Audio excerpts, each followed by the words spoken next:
গল্পটি কঠোরভাবে প্রাপ্তবয়স্কদের জন্য। গল্পটি সম্পূর্ণ কাল্পনিক, গল্পের চরিত্র ও গল্পটির সাথে বাস্তবের কোনো মিল নেই। আর আমাদের চ্যানেলের এই গল্পগুলো শুধুমাত্র বিনোদনের উদ্দেশ্যেই তৈরি করা, তাই গল্পটি নিজ দায়িত্বে শুনবেন। হাই বন্ধুরা, আজকে প্রেমিক পুরুষ গল্পে 24তম পর্বে তোমাদেরকে জানাই স্বাগতম।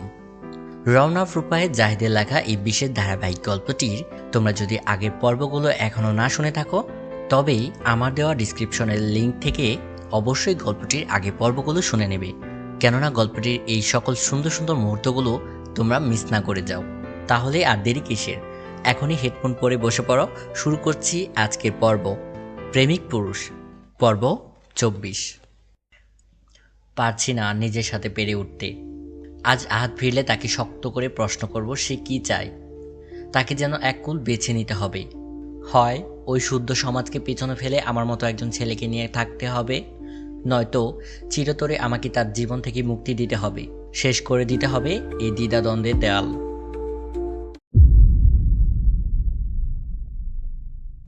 সব সময়ের মতোই ওনার রাগের মাসুল আমাকেই দিতে হয়। মায়ের কাছে আমারই জবাবদিহি করতে হয়। বাড়ির সবাই আমাদের ব্যাপারটা আজ করতে পেরেছিল, আজ একদম নিশ্চিত হলো এই লোক দুনিয়াদারির কোনো কিছুই আমলে নেয় না। নিজের যা মনে চায় হুট করে তা করে চলে যায়, পরবর্তীতে কি হবে না হবে তা ভেবে দেখে না। আমি রুমের সব কিছু গোছগাছ করে ঘুমিয়ে পড়ি। আগামীকাল ভার্সিটিতে 2 পার্ট কালচারাল প্রোগ্রাম। সকাল সকাল ঘুম থেকে উঠে নাস্তা করে নিলাম। আহাদ এখনও বাড়িতে ফিরেনি। মায়ের কাছ থেকে জানতে পারি আহাদ ভার্সিটির হলে আছে। আজকের ফাংশনের সব আয়োজন করে সেখানেই থেকে গেছে। আমি ছোট্ট একটা হতাশার নিঃশ্বাস ছাড়ি। কখনো কোনো কিছু পরিবর্তন হবে না, না উনি না উনার রাগ জেদ। বিকালের দিকে রেডি হয়ে নিলাম। গোল্ডেন পাড়ের ক্রিম কালারের পাঞ্জাবি পরলাম। পাঞ্জাবিতে সিটে সিটে লাল সুতার কাজ, হাতে ঘড়ি আর চুলগুলো পালিশ করা। আয়নায় নিজের দিকে তাকিয়ে আছি। চেহারা একটা ম্যাচুরিটি ফুটে উঠেছে। শুধু কি পাঞ্জাবি পরার কারণেই এমন দেখাচ্ছে, নাকি জীবনের কঠিন বাস্তবতার জন্য? মামি সবসময় বলতো, রোদ ম্যাচিউর হ, তোর মাঝে কবে ম্যাচুরিটি আসবে? এত বড় হয়েছিস, এবার তো একটু ম্যাচিউর হ। তখন মনে প্রশ্ন আসতো, আচ্ছা কিভাবে ম্যাচিউর হয়? আমি কেন হতে পারি না? চেষ্টা তো কম করছি না, তবে কেন ম্যাচিউর হচ্ছে না? এখন আমার সেই সব প্রশ্নের উত্তর পেয়েছি। সত্যি তো এটাই যে ম্যাচুরিটি বয়স বা সময়ের সাথে আসে না, জীবনের তিক্ত বাস্তবতার অভিজ্ঞতা এনে দেয়। এই যে আমাকে এক রাতের মাঝেই ম্যাচুর করে দিয়েছে। আয়নায় আমার প্রতিবিম্বটি দেখে মনে হচ্ছে খুব সুন্দর, সদ্য সুখী বিবাহিত ছেলেটি দাঁড়িয়ে, কিন্তু ভিতরে ভিতরে প্রতি মুহূর্তে আমি ভেঙে চোরমার হচ্ছি। আমার বিষণ্ণতা ভরা চেহারার উপর হাসি খুশি মুখোশ পরে আছি। কেউ নাইবা জানুক মুখোশের আড়ালে আমি কতটা ভালো আছি। মায়ের থেকে বিদায় নিয়ে ভার্সিটির উদ্দেশ্যে রওনা হই। রিক্সা থেকে নামতেই দেখি সাকিব নীল সাদা মিশ্রিত পাঞ্জাবি পরে গেটের সামনে দাঁড়িয়ে। খুব সুন্দর লাগছে। আমাকে দেখে সব সময়ের মতো জড়িয়ে ধরে, উল্লাসিত কণ্ঠে বলে, হায় মেরে জান, যা লাগছিস না একদম বোম। আমি যদি মেয়ে হতাম না, এক্ষুনি তোকে তুলে নিয়ে বিয়ে করে ফেলতাম। আর আমি সাকিবকে কিছু বলতে না দিয়ে বললাম, হয়েছে তোর? মানে তুই এমন করিস যে আমি বিশ্ব সুন্দর। তা তো বটেই, তুই নিজেও কম না। ওকে, এই দেখ নীল পাঞ্জাবিতে তোকে কত সুন্দর লাগছে। আজ কত লোক যে আহত নিহত হবে আল্লাহ জানে। দূর, তোর সামনে আমি এসব কিছুই না, বুঝেছিস? হয়েছে হয়েছে, এবার ভেতরে চল। ওইদিকে ফাংশন শুরু হতে বেশি দেরি নাই। দুজনের ভিতর দিকে চলে গেলাম। ভিতরে যেতেই প্রথমে আহাদের দিকে চোখ গেল। আমার দিকে হা করে তাকিয়েও নেই। পরনে সাদা পাঞ্জাবি, সাদা পাঞ্জাবির গলায় স্প্রিং এর গোল্ডেনের কারুকাজ করা, চুলগুলো সবসময়ের মতো স্টাইল করে ব্রাশ করা, হাতে ব্র্যান্ডেড ঘড়ি। সবসময়ের মতো মনে একটা প্রশ্ন জাগলো, এই লোক এত সুন্দর কেন? কিন্তু নিজের মনকে কন্ট্রোল করি। উনি আমার নয়, আর অন্যের জিনিসে নজর দেওয়া পূজনের কাজ। আহাদের থেকে চোখ সরিয়ে নেই। এই মুহূর্তে আহাদকে আমার কাছে বিষের মতো লাগছে। আর তার কারণটা হলো, এখন এই মুহূর্তে তার পাশে দাঁড়িয়ে আছে ফিহা নাগিনী। আমি অন্যদিকে চলে যাই। পানি পিপাসে পেয়েছে, তাই ভার্সিটির ক্যান্টিনের দিকে যাই পানি আনতে। এদিকটায় খুব একটা লোকজন নেই, সবাই মাঠে অনুষ্ঠান দেখতে ব্যস্ত। সাকিবকে সামনের সারিতে বসিয়ে এসেছি। ক্যান্টিনের সামনে সায়েন্স ল্যাবের দিকে আসতেই পিছন থেকে কেউ আমার হাত টেনে ধরে। আমি ভ্রু কুঁচকে তাকিয়ে দেখি আহাদ। আমি ওনার দিকে প্রশ্নবোধক চোখে তাকালাম। উনি প্রত্যুত্তরে রাগের দৃষ্টি নিক্ষেপ করলো। এবার আমি আবার কি করলাম? আমি হাত ছাড়াতে চাইলে উনি আমার হাত চেপে ধরে টেনে ল্যাবের ভিতরে নিয়ে যায়। আমাকে নিজের সামনে দাঁড় করিয়ে নিজে টেবিলের উপর হেলান দিয়ে বাঁকিয়ে দাঁড়ায়। আমার দিকে ছোট ছোট চোখ করে উপর থেকে নিচ পর্যন্ত সূক্ষ্মভাবে পরখ করছে। আমি ওনার দিকে তাকাচ্ছি না, আশেপাশে চোখ ভোলাচ্ছি। আমি ওনার চোখের দিকে একদম তাকাবো না। ওনার এই গভীর চোখ সর্বনাশা। আমি চাই না আবার এই চোখের মায়া পড়তে। এই হালকা শীতের মাঝেও আমার হাত পা ঘামছে। এই লোক কি করতে চাইছে আমার মাথায় খেলছে না। আমি অন্যদিকে তাকিয়ে আমতা করে বলি, এখানে নিয়ে এসেছেন কেন? বাইরে অনুষ্ঠান শুরু হয়ে গেছে, আমাকে যেতে দিন। ওনার গম্ভীর প্রশ্ন, এদিকে কি করছিলে? আমি আগের মতো মিনমিন স্বরে উত্তর দিলাম, পানি পিপাসা পেয়েছিল, তাই পানি খেতে এসেছি। আহাদ আমার দিকে তাকিয়ে তার ফোনটা বের করে কাউকে ফোন করে পানি আনতে বললেন। আমি ভ্রু কুঁচকে ওনার দিকে তাকাই। ওনার দৃষ্টি তখনও আমার দিকে। আমি এক পা পিছু পা হতেই উনি আমার ডান হাত ধরে নিজের দিকে টান দেয়। আচমকা এভাবে টান দেওয়ায় আমি ভার সামলে দিতে না পেরে ওনার কাঁধের উপর হাত রাখি। উনি দু হাতে আমার কোমর চেপে ধরে। ওনার বরফ শীতল হাত আমার পাঞ্জাবির ভিতরে কোমর স্পর্শ করছে। দুজনের মাঝে খুব একটা ফাঁকা নেই। আমার গলা শুকিয়ে আসছে। বারবার এদিক ওদিক তাকাচ্ছি। আমি ওনার দিকে না তাকিয়েও বলতে পারছি উনি আমার দিকে গাঢ়তর দৃষ্টিতে তাকিয়ে আছে। ভয়ঙ্কর এই দৃষ্টি, যা আমার এতদিনের রাগ জেদ দিয়ে তৈরি করা ইগনোরের দেওয়ালটাকে এক নিমিষেই ভেঙে চুরমার করতে সক্ষম। আমার মনের এই শান্ত কুটিরে ঝড় তুলে সব কিছু তছনছ করতে যথেষ্ট। আমি ওনার কাঁধ থেকে হাত সরাতে চাইলে উনি আমার কোমর আর জোরে চেপে ধরে। মনে হয় নখ ডেবে কেটে গেছে। আমি আর হাত সরানোর চেষ্টা করলাম না। পাঞ্জাবি পরেছেন ভালো কথা, কিন্তু নিজের চকচকা মসৃণ প্যাডটা কি সবাইকে দেখানো জরুরি? আমি সোজাসুজিভাবে উত্তর দিলাম, আমি ইচ্ছে করে প্যাড বের করিনি। আর পাতলা পাঞ্জাবি একটু আধটু দেখা যাবেই।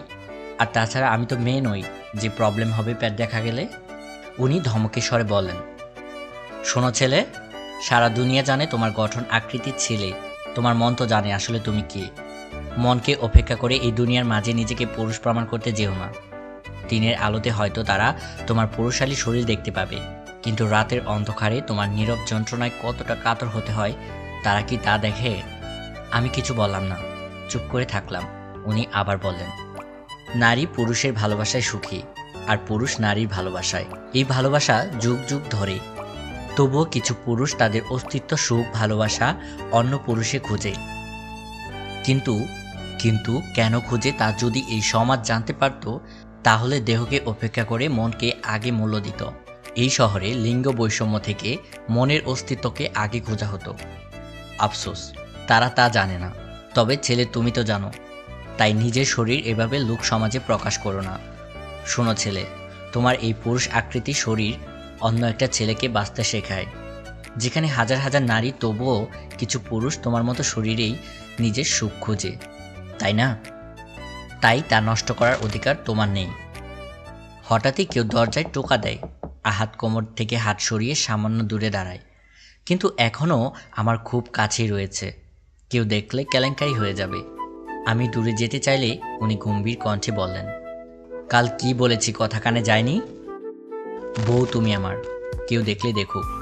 ওরা যদি জেনে যায় আমি ছেলে বিয়ে করেছি, তাহলে জানো, এতে যদি আমার কলঙ্ক হয় হোক। আমি ওনার দিকে অবাক দৃষ্টিতে তাকিয়ে। উনি আমার থেকে চোখ ঘুরিয়ে দরজার দিকে তাকিয়ে বললেন, ভেতরে আয়। ওনার বন্ধু ইয়াস ভেতরে আসে, পানির বোতল দিয়ে মুচকি হেসে চলে যায়। পানির বোতলের ক্যাপ খুলে আমার দিকে পানির বোতল বাড়িয়ে দিলেন। আমি কাঁপা কাঁপা হাতে পানি নেই, অর্ধেকটা শেষ করলাম। উনি গম্ভীর স্বরে বললেন, এখন সোজা সিটে যেয়ে বসবে, একটুও নড়বে না। বাইরের অন্যান্য ছেলেরা এসেছে, সব ছেলেরা তোমার মতো সহজ সরল না, তাই একা থাকা সেফ না। কিছু প্রয়োজন হলে আমাকে কল করবে। আমি হ্যাঁ বোধক মাথা নাড়িয়ে চলে আসলাম। এক রাতে ওনার এমন পরিবর্তন কিভাবে? উনি কি তবে সত্যি সত্যি আমাকে ছাড়বে না? যদি স্বপ্ন ফিরে আসে তখনও না। কিছুক্ষণ পরই গানের জন্য স্টেজে আমার নাম ডাকে। আমি সাকিবের দিকে ভীতু চোখে তাকাই। সাকিব আমাকে অল দ্য বেস্ট উইশ করে। আমি মুখে ভীতু হাসি নিয়ে স্টেজের দিকে পা বাড়াই। খুব ভয় করছে। এতদিন পর এত মানুষের সামনে দুই কণ্ঠ নিয়ে গান গাওয়া, নার্ভাসনেস কাজ করছে। চোখ বন্ধ করে দীর্ঘ নিঃশ্বাস নেই। মামা সবসময় বলতেন, এতে মন হালকা হয়, ভয় কেটে যায়। অনেকটা সাহস নিয়ে স্টেজে উঠি। সুর তুলেছে, আমি স্টেজে উঠে আহাতকে খুঁজি, কিন্তু উনি নেই, আশেপাশে কোথাও নেই। মনে এক ক্রাশ অভিমান ভর করে। অভিমানের সাথে চোখ বুজে নিলাম। মানুষটাকে এই সময়ও দেখতে পেলাম না। চোখ বন্ধ অবস্থায় গাইতে লাগলাম। শ্রাবণের বাড়িধারা চলে গো যেমন আমাদের খেলা তুমি খেলেছো এমন, ছড়ালে আমার দুটি নয়ন তেমন খরস্রোতা নদীর তীরে ভাঙে গো যেমন।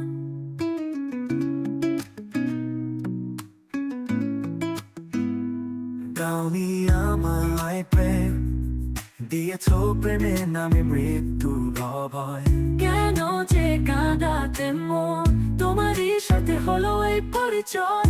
আমার মরণ হলে ভালো হয়, আমার মরণ হলে ভালো হয়। প্রেমহীনে জীবন আমার মরণ হলে ভালো হয়, আমার মরণ হলে ভালো হয়।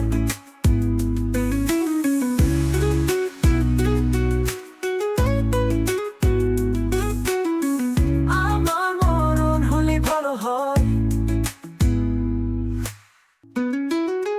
খাওনি আমায় দুটি নয়ন তেমন, খরস্রোতা নদীর তীর ভাঙে গো যেমন। দাওনি আমার প্রেম দিয়েছ প্রেমের নামে মৃত্যুর ভয় কেন যে কাঁদাতে মন, তোমারই সাথে হলো এই পরিচয়। আমার মরণ হলে ভালো হয়।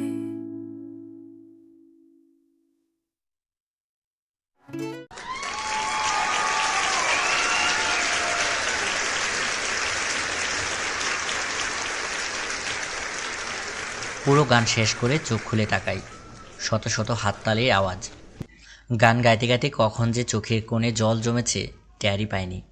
সামনে তাকিয়ে আমার চোখ থমকে যায়, রুহ কেঁপে ওঠে। আহাত স্টেজের সামনে দাঁড়িয়ে আমার দিকে তাকিয়ে আছে। চোখ মুখ লাল হয়ে আছে, চোখের কোণায় জল, চুলগুলো অগোছালো, যেন ওনার উপর বড় সড়ো কোনো ঝড় গিয়েছে। কি হয়েছে ওনার, এই অবস্থা কেন? আমি স্টেজ থেকে তাড়াতাড়ি করে নেমে আসি। আমি আস্তে আস্তে উনি চোখের পলকে গায়েব হয়ে যায়। এত লোকের ভিড়, আমি আর সেদিকে পা বাড়ালাম না। ফোন দিলাম, ফোনটাও বন্ধ বলছে। মনে ভয় আর আতঙ্ক নিয়ে সাকিবের পাশে এসে বসি। অনুষ্ঠানের দিকে আমার কোনো মন নেই, চোখে শুধু আহাদের সেই চেহারা বেশি উঠছে। কোনোভাবেই নিজেকে শান্ত করতে পারছি না। ঘণ্টাখানেক পর মামির ফোন আসে। মামি থেকে জানতে পারি আহাদ ওই বাড়িতে গিয়েছে। কারোর সাথে কোনো কথা না বলেই সোজা আমার রুমে গিয়েছে। রুমের কাভার থেকে কিছু নিয়ে সাথে সাথে চলে এসেছে। মামি নাকি খুব ডেকেছে, কিন্তু কোনো জবাব দেয়নি।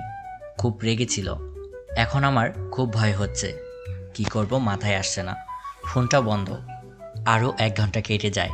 নিজেকে আর শান্ত রাখতে না পেরে ওনার বন্ধু ইয়াসকে ওনার কথা জিজ্ঞাসা করি। উনি জানান আহাদ ভেতরের ভবনে। আমি কোনো কিছু না ভেবেই সেদিকে ছুটে যাই। ভবনের সামনে এসে ওনাকে ডাকতে লাগি, কিন্তু কোনো সাড়া শব্দ নেই। অন্ধকার, খুব ভয় করছে। আমি শুকনো ঢুক গেলে ভিতরের দিকে যাই। হঠাৎ কেউ পিছন থেকে আমার চোখ বেঁধে ফেলে, আমাকে জোর করে কোলে তুলে নেয়। আমি বারবার জিজ্ঞেস করি, কিন্তু কোনো উত্তর নেই। তার শরীরে মিষ্টি ঘ্রাণ আমাকে জানিয়ে দিচ্ছে এটা আহাদ। কিন্তু হঠাৎ একটা ডাক আমার মাথায় আসমান ভেঙে দেয়, সব কিছু এলোমেলো করে দেয়। সামনে সেই ব্যক্তিটা আমার ঘাড়ে মুখ ডুবিয়ে খুব আদুরে গলায় বললেন, সুখ পাখি। এই ডাক আমি আগেও বহুবার শুনেছি, 1000 বার শুনেছি। এই মুহূর্তে ভয়ে আমার হাত পা কাঁপাকাঁপি শুরু হয়ে যায়, আর ভয়ঙ্কর অতীত ভেসে ওঠে। বন্ধুরা, শুনছিলে প্রেমিক পুরুষ গল্পের 24তম পর্ব। আজকের এই পর্বটি তোমাদের কাছে কেমন লাগলো সেটা কমেন্ট করে জানাতে একদমই ভুলবে না। গল্পটি ভালো লাগলে একটি লাইক অবশ্যই দিবে। শীঘ্রই ফিরছি গল্পটি পরবর্তী পর্ব নিয়ে। সেই পর্যন্ত সবাই খুব ভালো থেকো আর বাংলা স্টোরি সাথী থেকো। বাই।